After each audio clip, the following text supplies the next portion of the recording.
Have you ever felt the ground vanish beneath your feet? One moment life seems steady, and in the next you are struck by a loss so sudden, so merciless, that it leaves you breathless. A loved one gone in an instant. A friend you trusted revealing betrayal when you need them most. Pain and disillusion hit you like twin storms, tearing through every belief you thought was unshakable. In that silence, when your soul is raw and searching, you begin to ask, how do I endure this? How do I walk forward when the very pillars of my world have collapsed?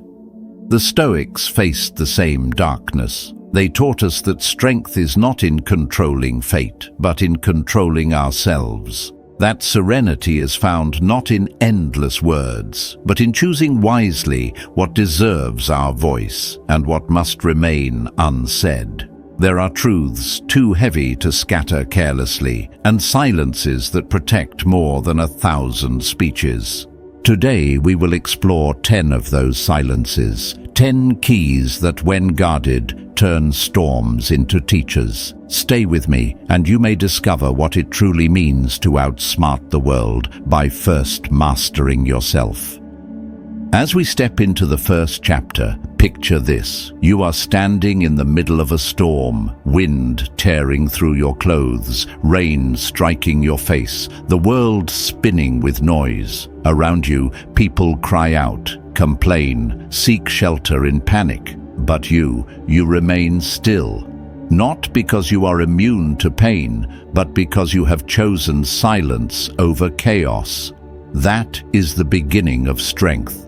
Now imagine waking one morning to find the day already stacked against you. The car will not start. A colleague betrays you. The weight of money, family, or health presses like iron on your chest. The instinct rises. Tell someone, explain your suffering, seek sympathy. Yet Marcus Aurelius once wrote, "The more we value things outside our control, the less control we have." To scatter your pain in words does not lessen it, it multiplies it. The storm grows bigger in your own mind the more you speak it into existence. I once met a man who carried his misfortunes like medals. Every conversation was a list of wounds, the boss who overlooked him, the illness that stole his youth, the unfair breaks of life. At first, people listened, then they drifted away. His voice became the echo of defeat. His hardships had not only scarred him, they had consumed him, because he could not resist telling the world about them. He thought he was unburdening himself. In truth, he was sharpening the chains that bound him. True silence is active. It does not retreat, it prepares.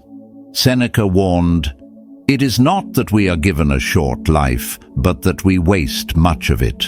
We waste it by rehearsing our wounds, reminding ourselves daily of the blows we have suffered." The wise turn their energy elsewhere.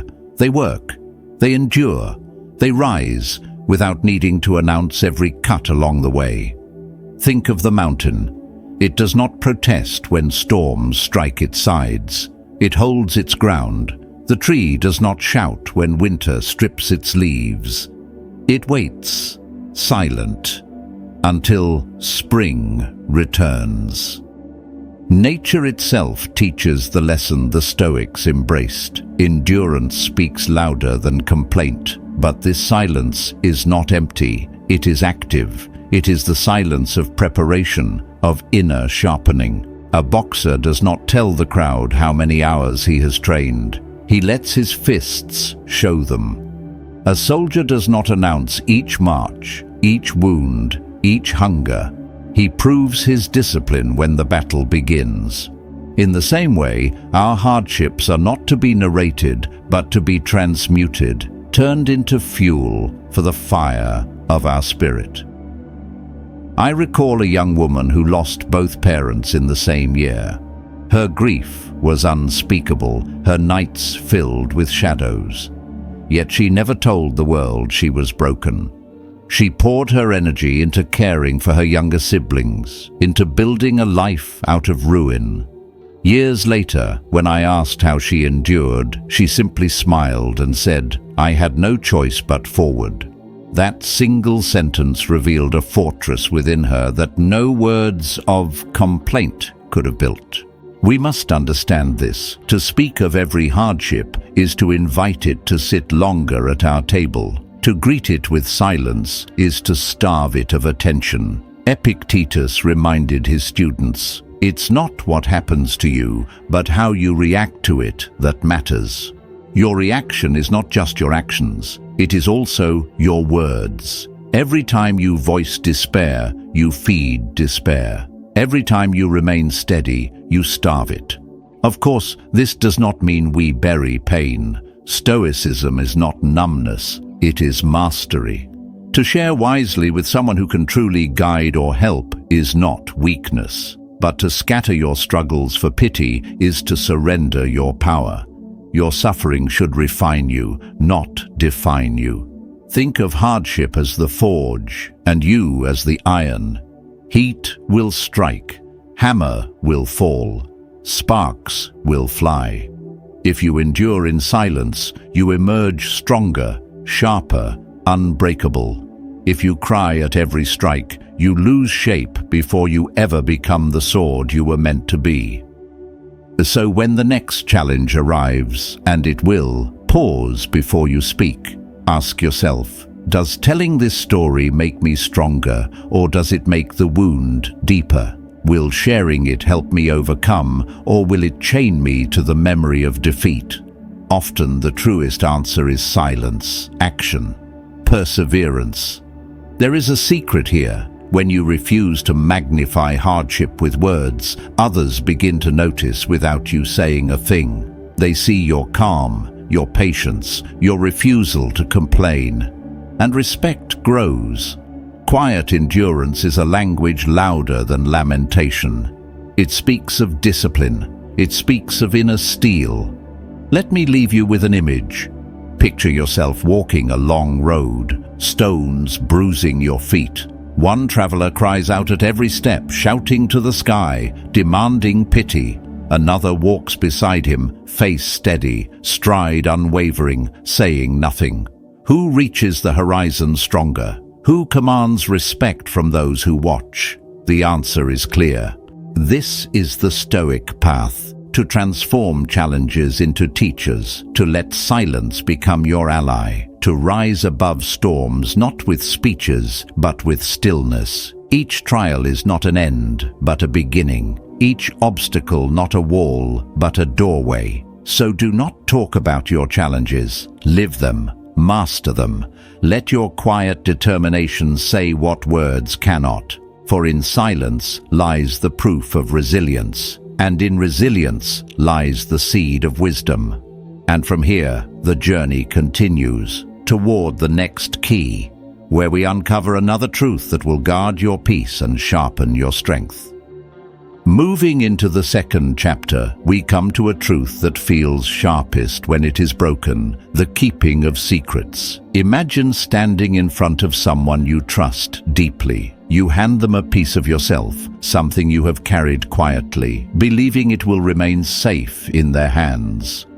But one day, that piece returns to you as a weapon, twisted and exposed, cutting deeper than any blade. This is the risk of careless disclosure. The most painful wounds are not always from enemies. Often they are inflicted by those we once called friends.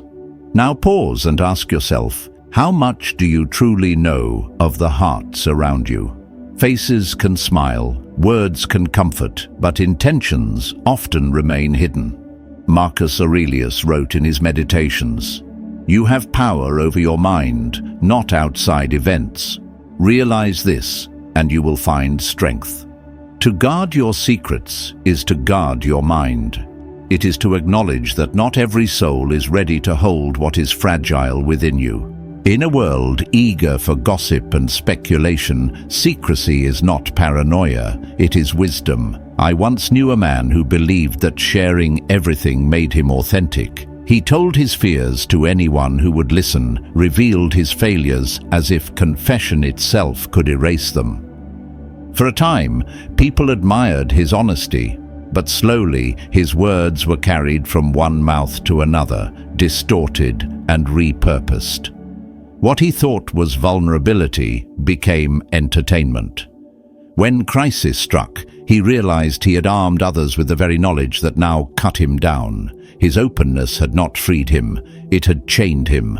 Contrast him with another, a woman who spoke little of her inner life. She listened more than she revealed. When she did share, her words were chosen carefully, given only to those who had proven their loyalty over time.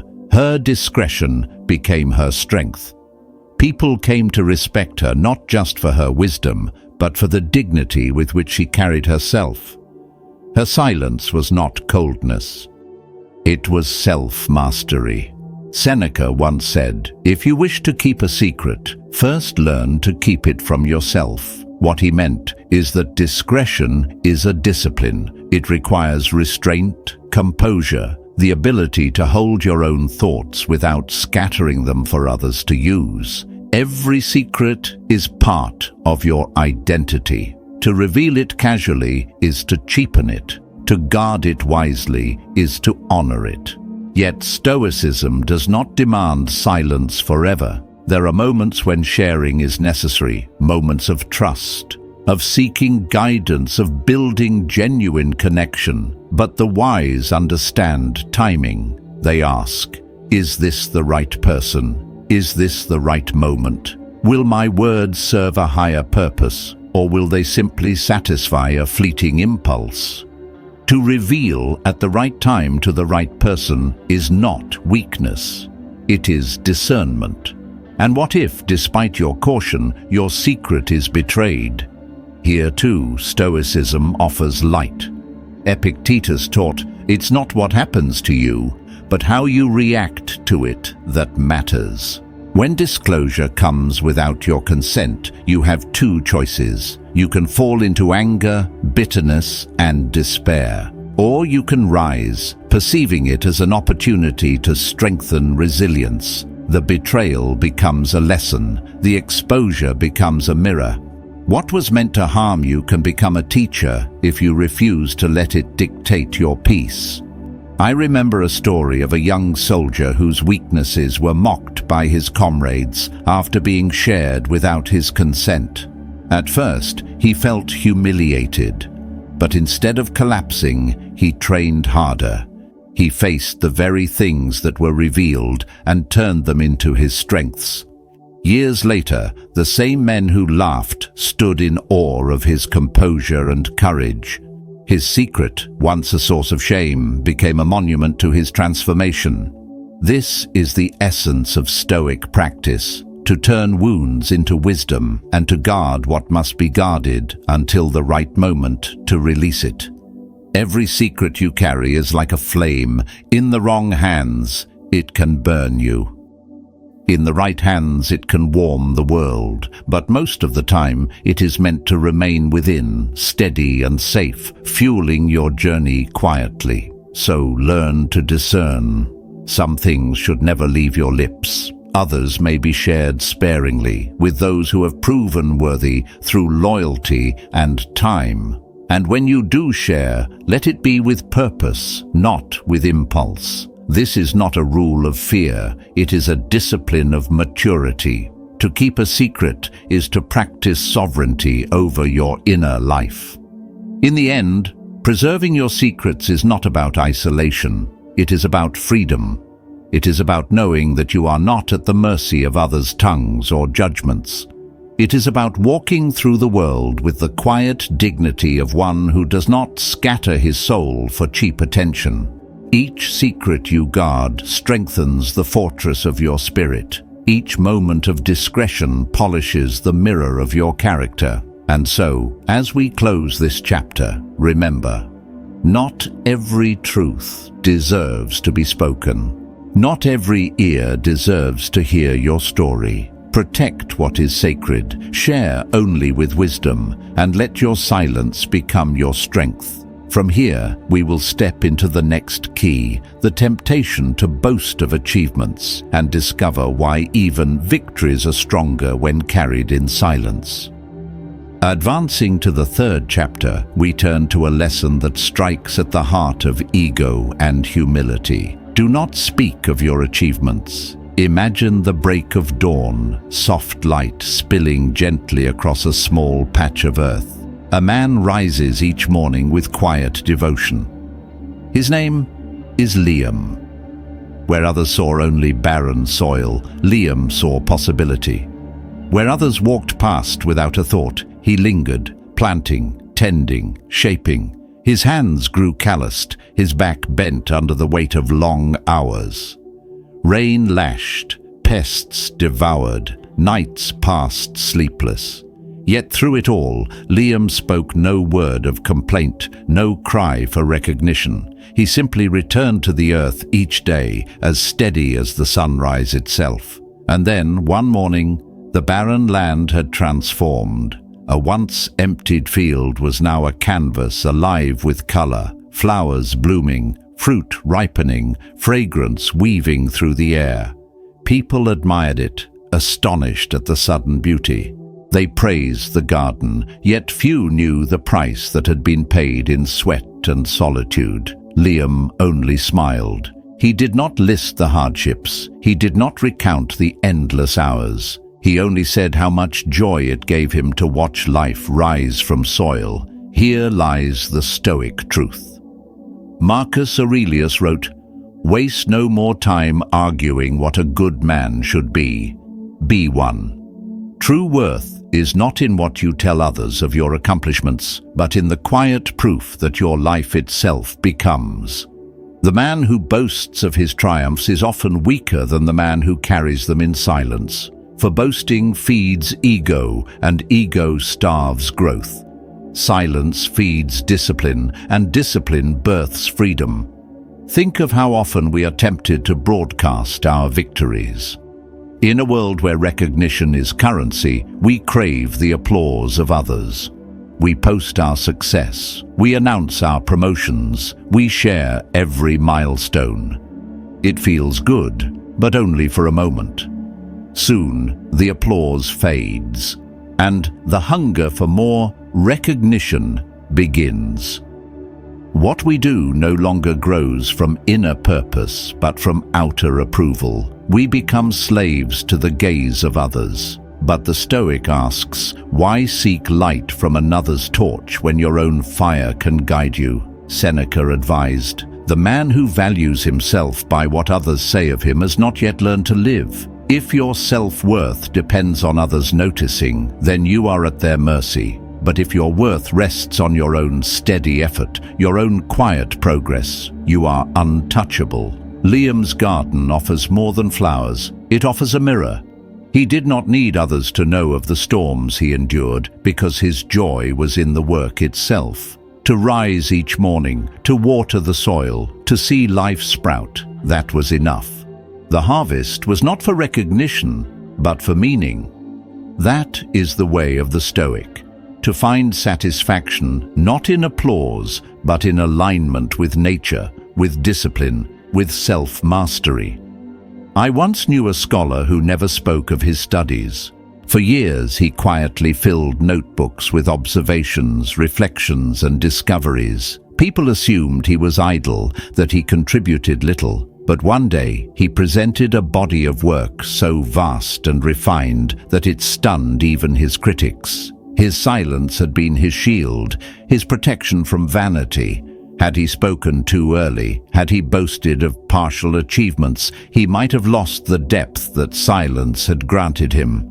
Epictetus said, "Don't explain your philosophy, embody it." The same holds for achievements. Do not tell the world what you have done. Let the work itself stand as your testimony. A finished garden, a completed book, a well-lived life, these speak louder than any words. And when spoken of, let it be others who say it, not you. But do not mistake this silence for secrecy born of fear. It is not insecurity that restrains the Stoic from boasting. It is maturity. It is the knowledge that the value of achievement lies in its process, not its praise. Every day of effort, every disciplined moment is a triumph already. By speaking too much of outcomes, we lose sight of the path that shapes us. Imagine waking each morning with no thought of who will notice your progress. You simply do the work, improve the craft, strengthen the soul. Each day you build, brick by brick, quietly, without spectacle. Years later, you look back and see not the flashes of applause, but the steady tower you constructed in silence. That is the architecture of a Stoic life. In the end, what matters is not what others think of your success, but what you have become through the pursuit of it. Recognition fades, fame is fickle, but the discipline you built, the patience you forged, the humility you practiced, these remain unshakable. So let your achievements speak without your tongue. Let them stand like mountains, silent, immovable, undeniable. You do not need to announce their height. Those who look will see. Those who pass by will feel the weight of their presence. Do not talk about your achievements. Live them, protect them from vanity, cherish them as lessons, not trophies. And when the time comes, let others discover them without your boasting. That is the path of inner freedom. That is the mark of true strength. From here, the journey deepens. We move from victories unspoken to steps unseen. The wisdom of keeping your future moves close to your chest, where silence becomes the shield of destiny.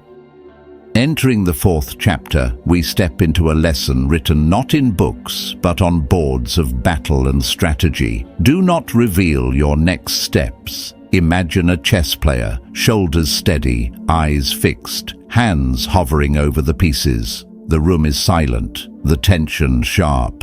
Every move he makes carries meaning, though he utters no word. His opponent studies his face, searching for hints, hungry for signs. Yet nothing is given away. The silence itself is a weapon. Victory belongs not only to the one who plays well, but to the one who conceals his plan until the board itself reveals the truth. Now shift this image into your own life. How many times have you felt the urge to tell others what you intend to do? To announce your next goal, your next conquest, your next project? It feels like momentum, as though speaking makes it more real. But words spoken too soon can drain the energy of your actions. Words of praise may soothe you, but they steal the urgency that action requires. The more you reveal, the more weight you place on your shoulders, not from your own will, but from others' expectations. Marcus Aurelius wrote, "Be content with what you are, and wish not to change, nor dread your last day, nor long for it." He lived in silence about the workings of his soul, keeping his meditations for himself alone. He understood that strength is not in the announcement of plans, but in the execution of them. The Stoic way is to keep your intentions close, shielded like embers, until the fire is strong enough to survive the winds of judgment and distraction. I once knew a man who told everyone of his ambitions. He spoke constantly of the empire he would build, the books he would write, the journeys he would take. At first, people were impressed. They listened, encouraged, even applauded. But time passed, and nothing materialized. His words became noise. His promises became a pattern. Soon, no one believed him. Even his own spirit began to doubt. By scattering his plans into the world, he had fed his hunger with applause instead of discipline. The banquet of words left him starving for action. Then there was another I met, a woman who never revealed her steps. She worked in silence, kept her plans hidden, even from those closest to her. People wondered what she was doing, but she never answered. And then, one day, she unveiled her creation. Complete, powerful, unstoppable. Those who doubted were silenced.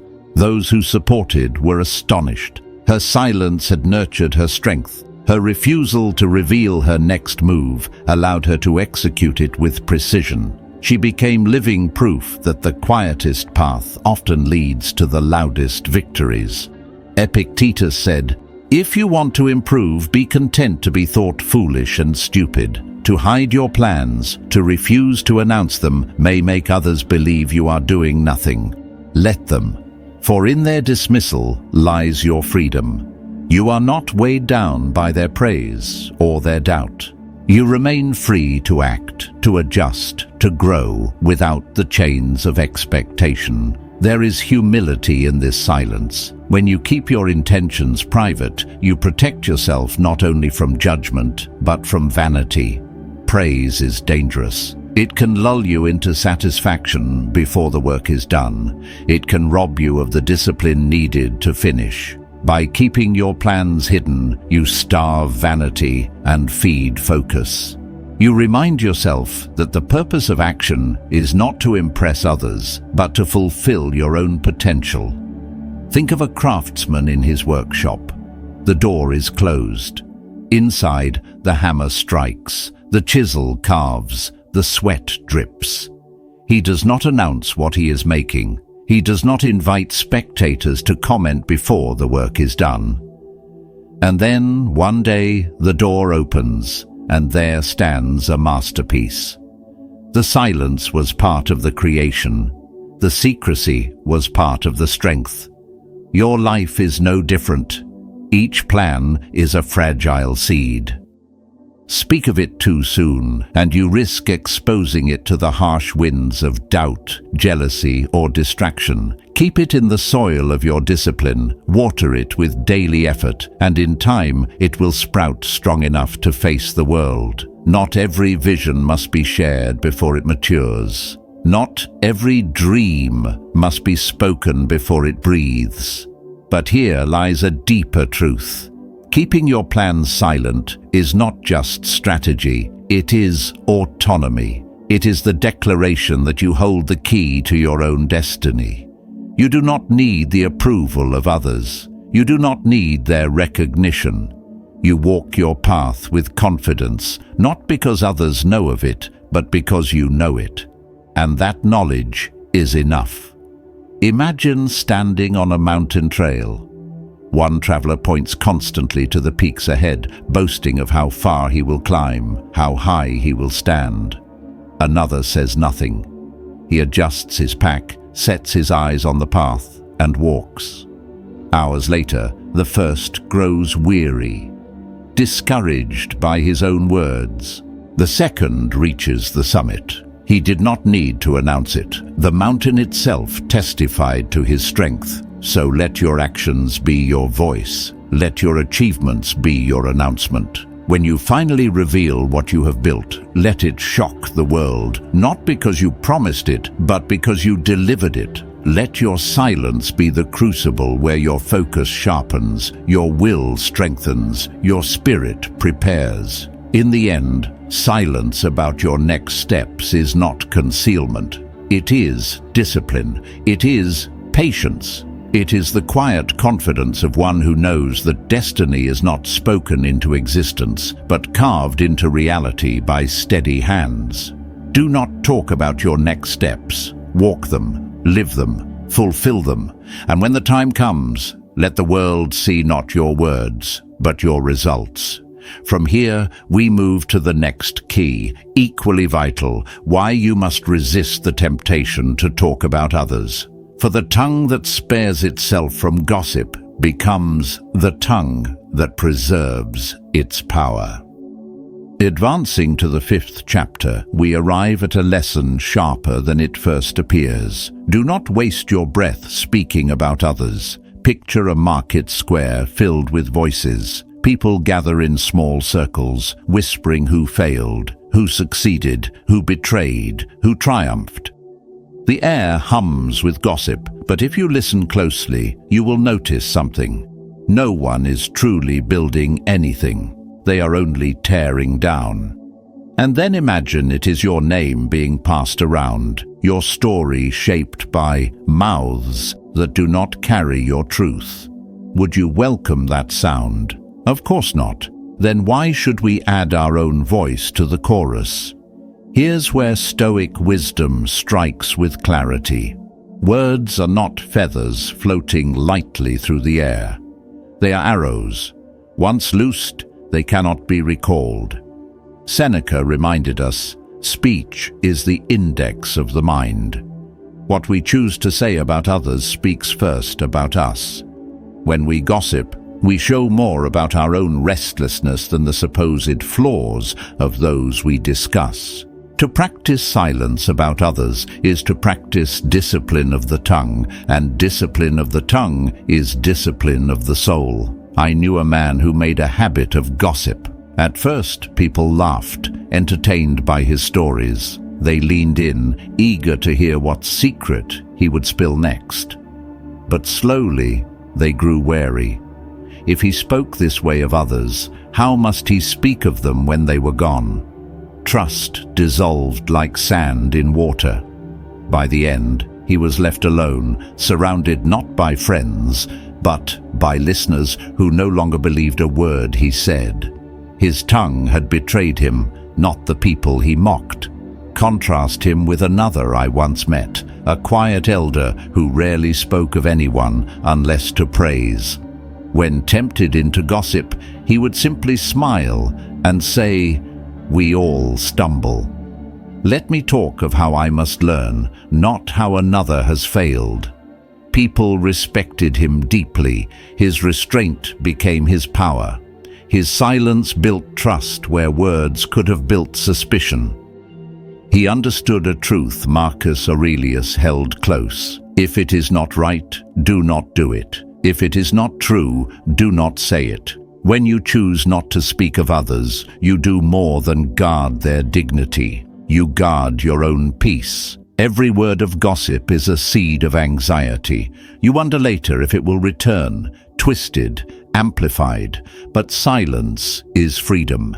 It releases you from the chains of speculation and comparison. It keeps your energy where it belongs, within your control, shaping your own actions, your own growth.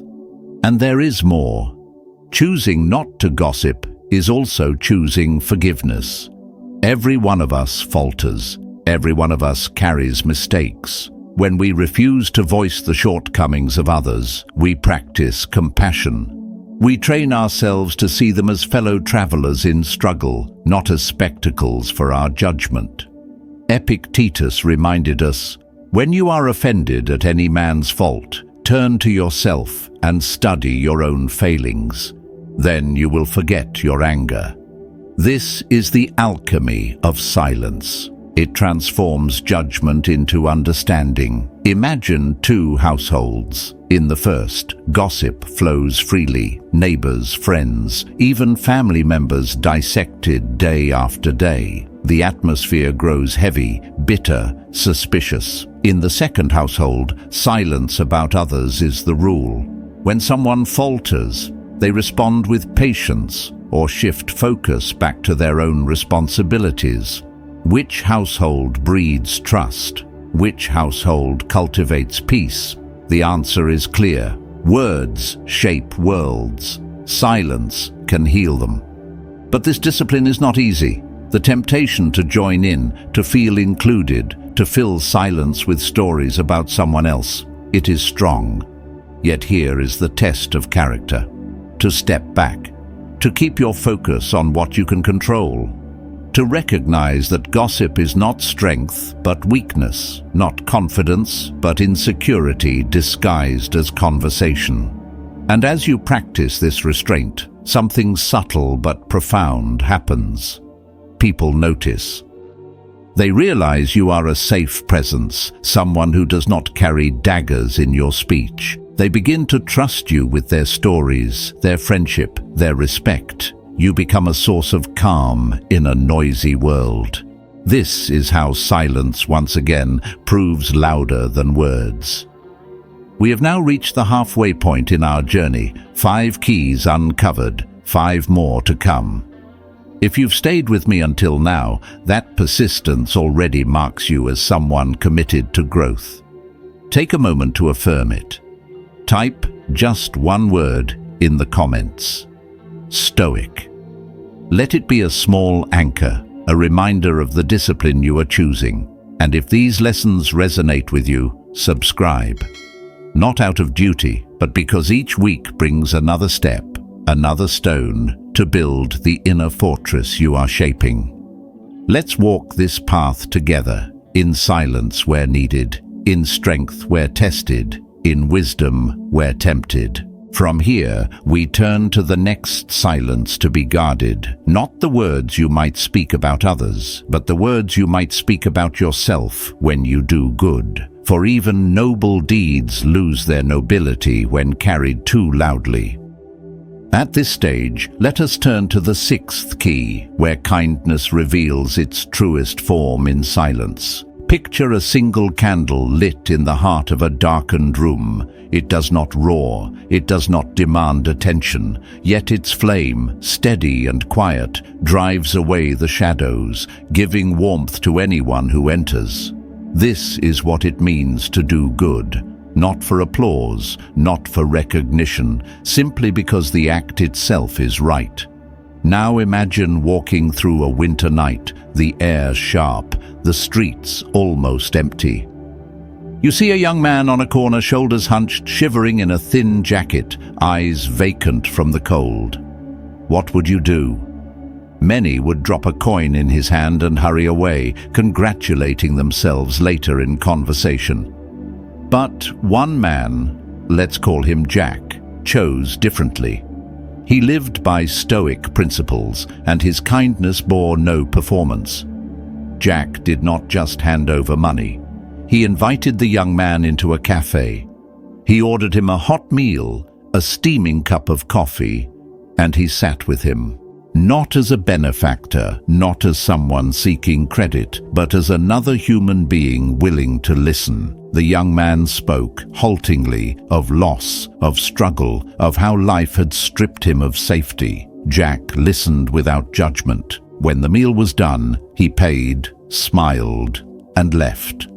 No story was told later. No praise was sought. The act remained where it belonged, in the moment itself. This is the Stoic way. Seneca once said, "Wherever there is a human being, there is an opportunity for kindness." But true kindness does not call a crowd to witness it. The moment we broadcast our good deeds, they shift from virtue to vanity. They become less about service and more about spectacle, and in that shift, something essential is lost. We live in an age obsessed with display. Do something noble, and the instinct is to capture it, to announce it, to let the world know. But Marcus Aurelius warned, waste no more time arguing what a good man should be. Be one.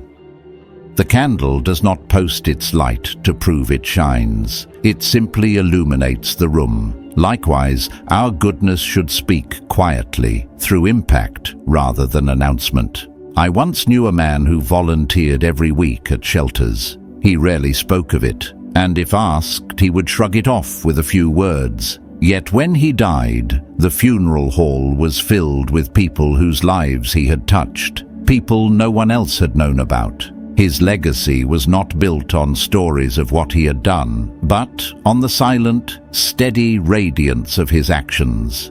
His silence had made the deeds purer, untainted by the hunger for approval. Epictetus reminded us that our worth is proven in what we control, our choices, our actions, our character. Recognition is outside our control. Praise is fleeting. But the act itself, born of virtue, endures within us. If we tie our kindness to applause, we will wither when applause does not come. If we anchor our kindness in principle, we remain unshaken, whether anyone notices or not. Think again of the candle. Its flame is fragile, yet it persists without announcement. One candle can light another and another, until 1,000 flames fill the dark. None of them ask for recognition, yet together they transform the night. That is the hidden power of quiet goodness. It multiplies not by display, but by presence. So let us strip away the vanity that often clings to charity. Give without telling, help without recording. Lift another soul not because the world is watching, but because your own soul demands it. In that choice lies true freedom. Because when your goodness requires no audience, you cannot be manipulated by applause, nor discouraged by silence. The Stoic life is not a performance. It is a discipline to do what is right, even when no one sees, to serve without expecting thanks. To plant seeds of kindness that may never bear fruit before your eyes, yet still enrich the soil of humanity. That is the nobility of silence. And when the time comes, when others try to measure your worth by the noise of recognition, let your answer be simple. My deeds are mine. Their worth needs no witness. For goodness shines like a candle. It does not seek to be seen. It simply shines. Carry this truth forward. Speak less of your good deeds and live more of them. Let your actions echo in silence, louder than any words could. And from here, we move to another silence worth guarding, the silence over future plans, and why even the seeds of your tomorrow should sometimes remain unspoken.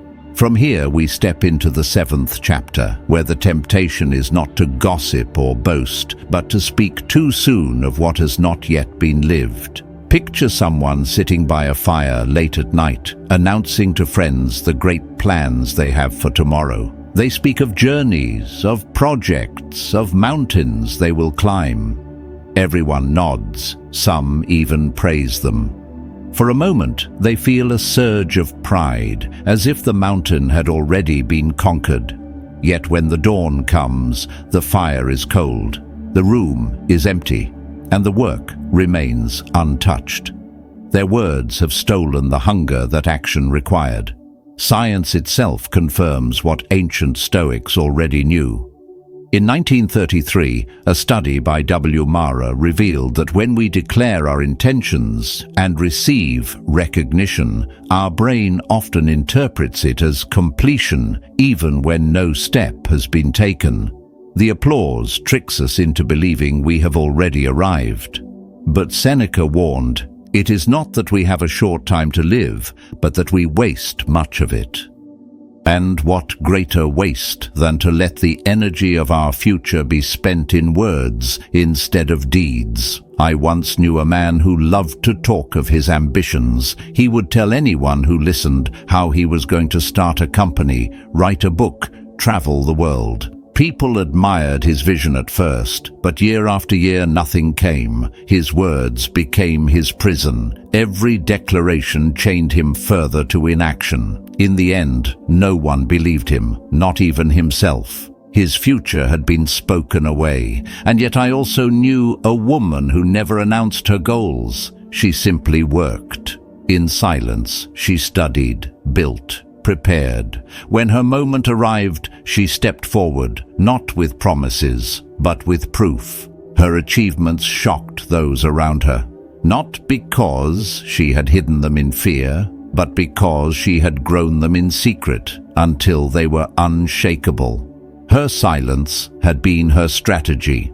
Her humility had been her power. Marcus Aurelius wrote, "Do not waste the remainder of your life in thoughts about others, when you do not refer your thoughts to some object of common utility." The principle applies here. Do not waste your strength in announcing the future. Anchor yourself in what you can do now. The future is a blank page, and every boast is an attempt to write on it with invisible ink.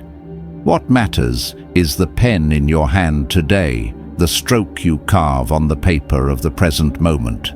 Silence over future plans is not secrecy born of distrust. It is a discipline. It keeps you rooted in the now, where your true power lives. Each day you act, each step you take, each hour you align with your values. When you live this way, you need not flaunt what tomorrow may bring.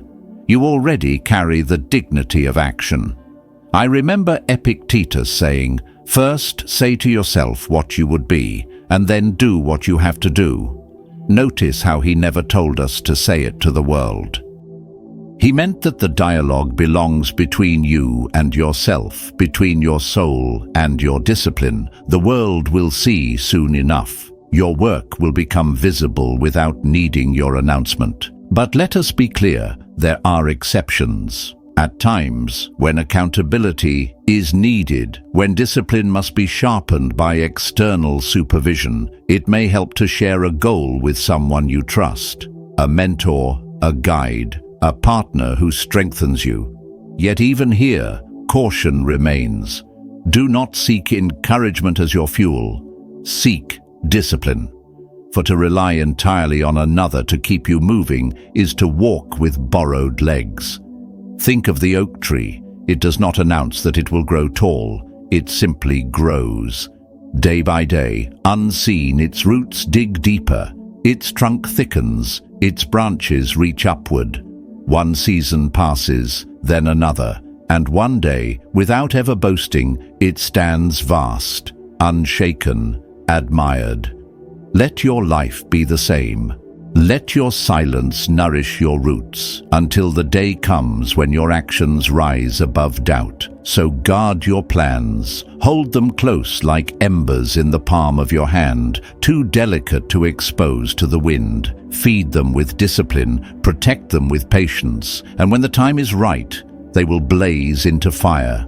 Not because you told the world they would, but because you chose silence until they could speak for themselves. Do not talk about your future plans. Live them, build them, protect them. And when they are real, they will need no announcement. They will shine by their own light. And as we turn now, the path becomes more personal still. If future plans must be guarded, what about weaknesses? That is where we journey next, into the discipline of protecting the most fragile parts of ourselves. Entering the 8th chapter, we step into a territory more delicate than any plan or possession, the realm of weakness. Picture yourself standing in a crowded square, holding a vessel of water with a single crack running through it. At first, the crack seems small, insignificant. But in the press of the crowd, in the push of hands and eyes, that crack becomes a wound. The vessel bursts. Your water is gone. This is what it means to reveal weakness too soon. What begins as honesty can quickly become vulnerability handed over to the wrong hands. Now imagine this. You share with someone the truth of what shakes you, your temper, your fear, your fragile spot.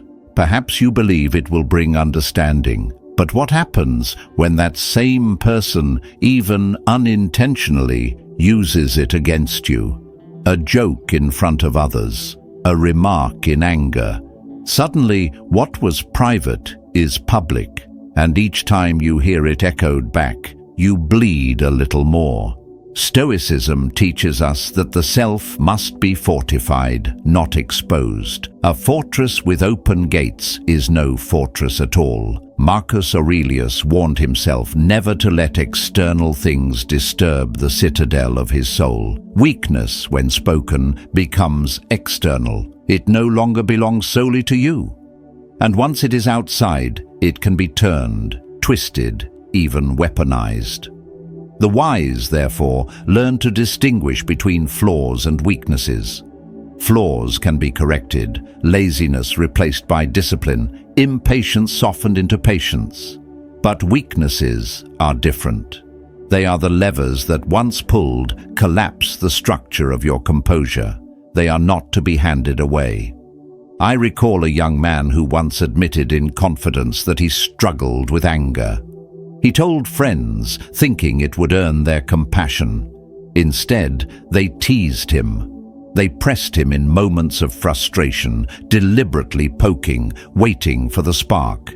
And when he exploded, they laughed. His honesty became their entertainment. His weakness, their game. He was not liberated by confession, he was chained by it. Only when he stopped announcing his struggle and instead worked on mastering it in silence did he begin to gain control. His silence became his weapon. Epictetus said, "If you want to improve, be content to be thought foolish and stupid. Better to appear unreadable, even underestimated, than to hand others the map to your most fragile places." What matters is not that people know your struggles, but that you confront them in secret and conquer them over time. This is strength. This is dignity. Do not mistake this for denial. To pretend you have no weaknesses is arrogance. To quietly confront them is courage. The Stoic does not run from the cracks in his vessel. He seals them with discipline. He strengthens them with practice. He transforms them into resilience, but he does it behind closed doors, where the noise of the world cannot interfere.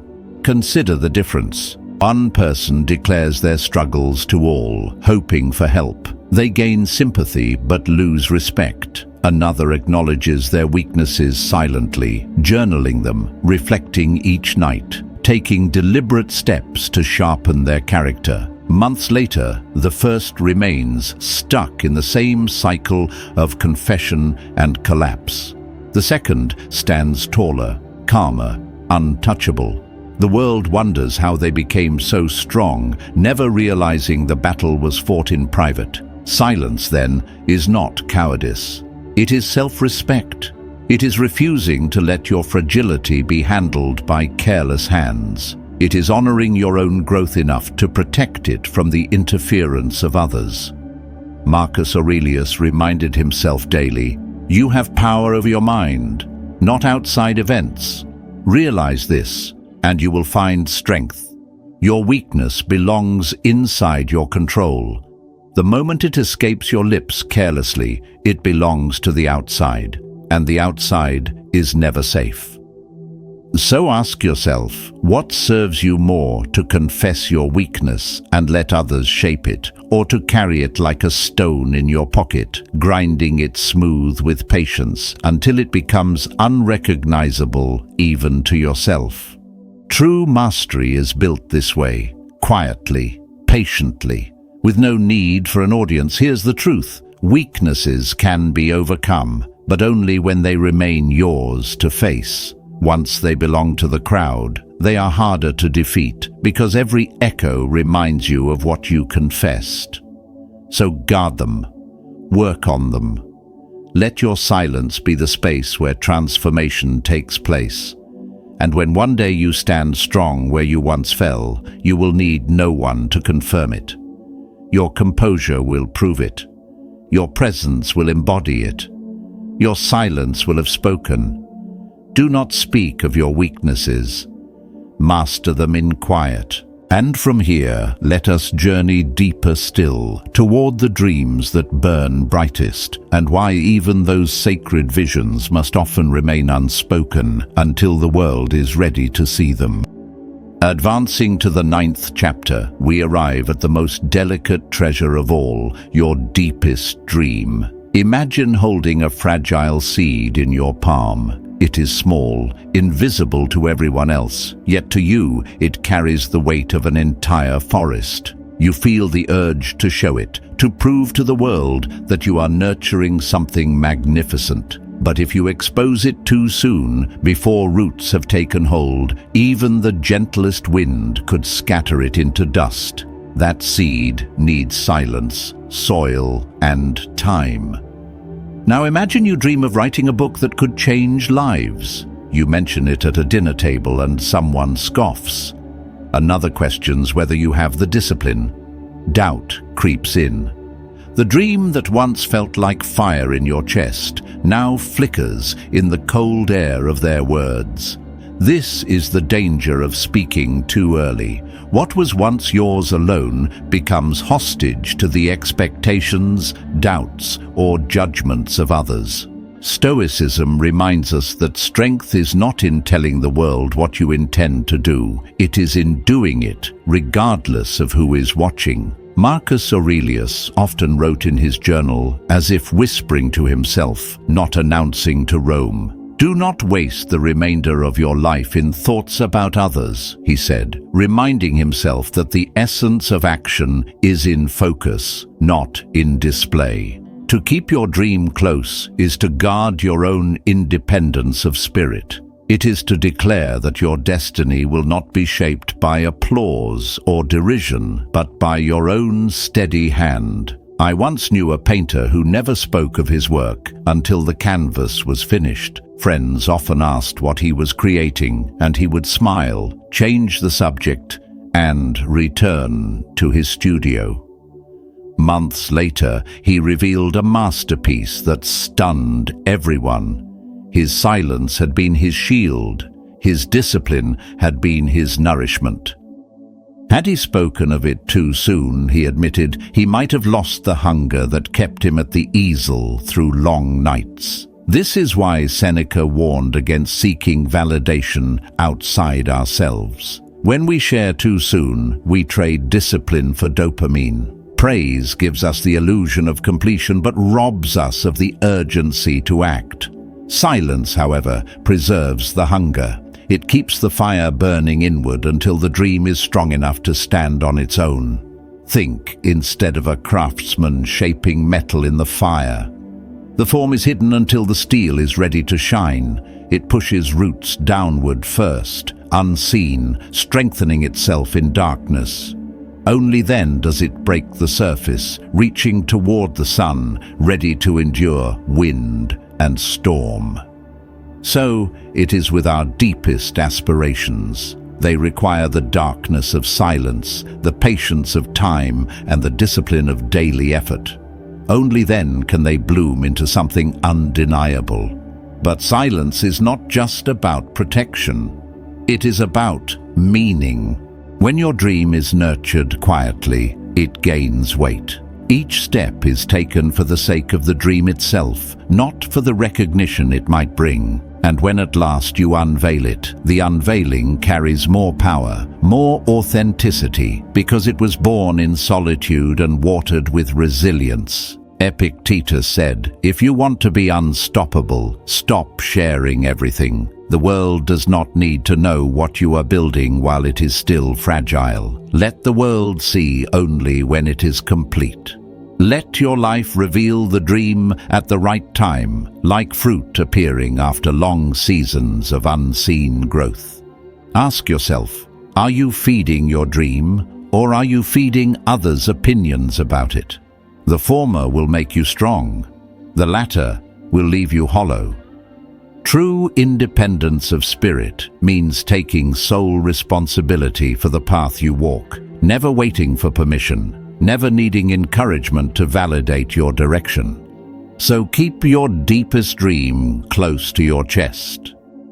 Guard it like a flame against the wind. Let it strengthen quietly until it no longer needs protection, and when it finally emerges, let it speak for itself without a word from you. That is how a Stoic nurtures vision. That is how dreams become destiny. And as we near the end of this journey, one silence remains, the silence of solitude. For in the quiet moments when we face only ourselves, the final key of strength is revealed. Entering the 10th chapter, we arrive at the quietest of all keys, the key of solitude. Picture yourself in a cabin high in the mountains. The fire has burned down to embers, the wind rattles outside, and there is no voice but your own. No one is watching, no one is listening. In that stillness, stripped of distraction, you meet the raw presence of yourself. It is both terrifying and liberating. For most people, silence is unbearable. They rush to fill it with noise, company, or endless movement. But the Stoic understands that within silence lives a teacher no crowd can offer. Now imagine walking through the chaos of your daily life, the traffic, the endless conversations, the notifications that never stop. In that storm, your own voice becomes faint, drowned by the roar of the world. But solitude is the harbor where that voice returns. It is there, in the absence of applause or criticism, that you discover who you are without the masks you wear for others. Solitude says, here you stand, alone with yourself. Can you bear your own company? Marcus Aurelius often wrote to himself in solitude, reminding his soul to remain steady. People look for retreats in the country, by the coast, or in the hills. There is nowhere that a man can find a more peaceful and trouble-free retreat than in his own soul. These words strike at the heart of what we often forget. Retreat is not a place outside, it is the fortress within. When we stop announcing our solitude to others, when we no longer seek sympathy for being alone, we begin to experience its true value.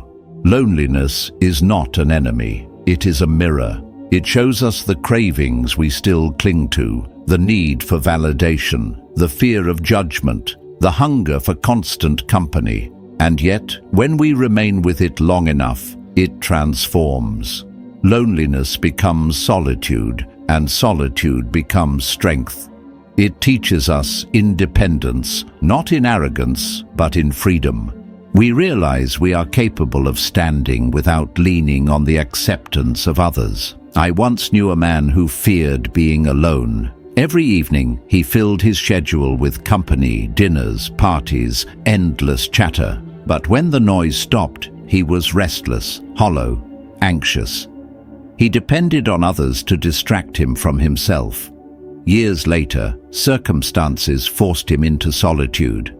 At first, it was agony, but slowly, as he endured the silence, he began to discover parts of himself he had never known. He picked up books, he journaled, he walked in nature, and what once felt like a prison became his liberation. Epictetus warned, freedom is the only worthy goal in life. It is won by disregarding things that lie beyond our control. Solitude trains us in this freedom.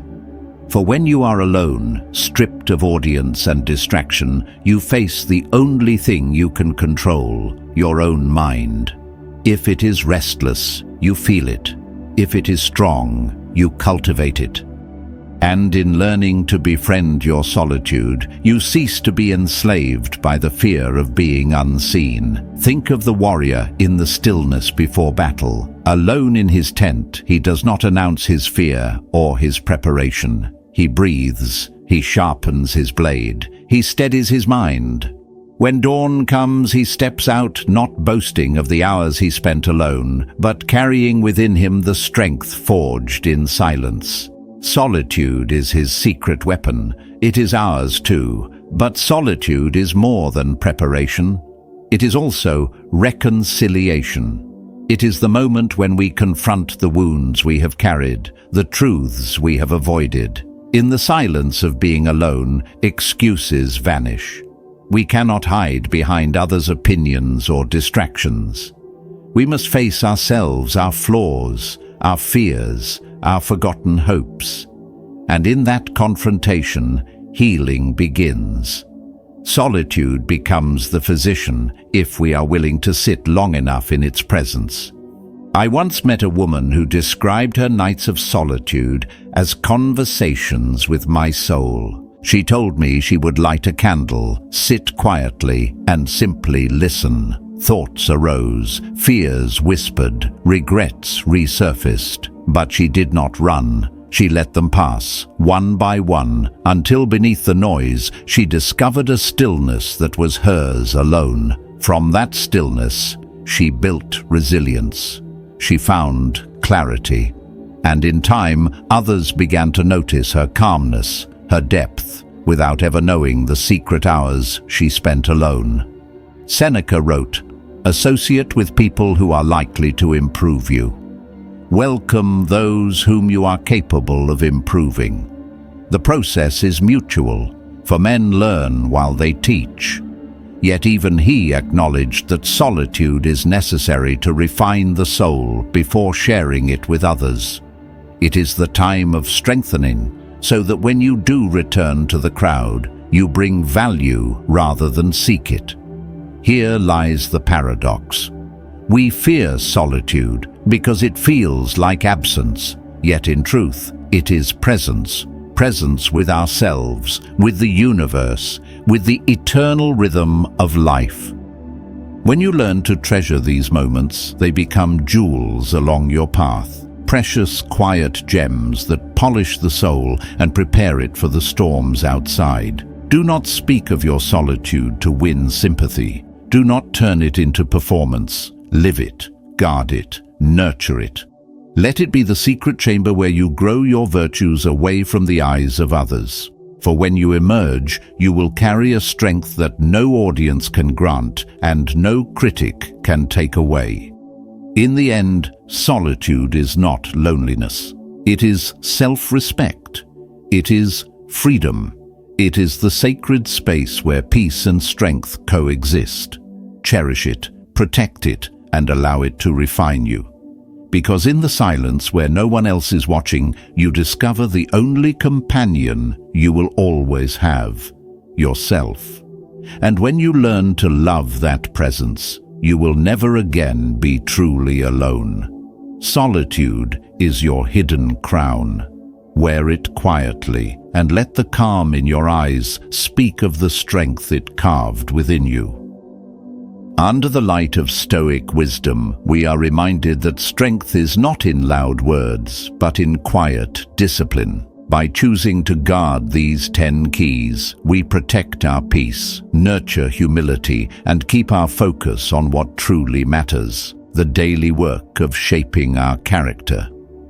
Each silence we practice becomes a shield, each restraint a seed of wisdom, each quiet choice a step toward freedom of the soul. When you resist the urge to gossip, you rise above noise. When you hold back your secrets, you protect your strength. When you stop chasing applause, you find joy in the work itself. These 10 keys are not rules to carry like a burden, they are gifts. They give you clarity in chaos, stillness in storm, and courage to walk your path without needing permission from the world. I invite you to share your reflection in the comments with 2 simple words: guard silence. Let that be your vow, a reminder to yourself that wisdom is found not in talking endlessly, but in living deliberately. If these insights touched you, consider subscribing, not out of duty, but as a way of continuing this journey step by step, lesson by lesson, building the quiet strength that Stoics held dear. Carry this truth into your days ahead. Life's storms are certain, but how you face them is yours to decide. Stand firm, stay disciplined, let your actions speak. Thank you for being here today. In the next video, we will uncover more ways to turn silence into power. Until then, walk with calm confidence and let your presence shine more than any words ever could.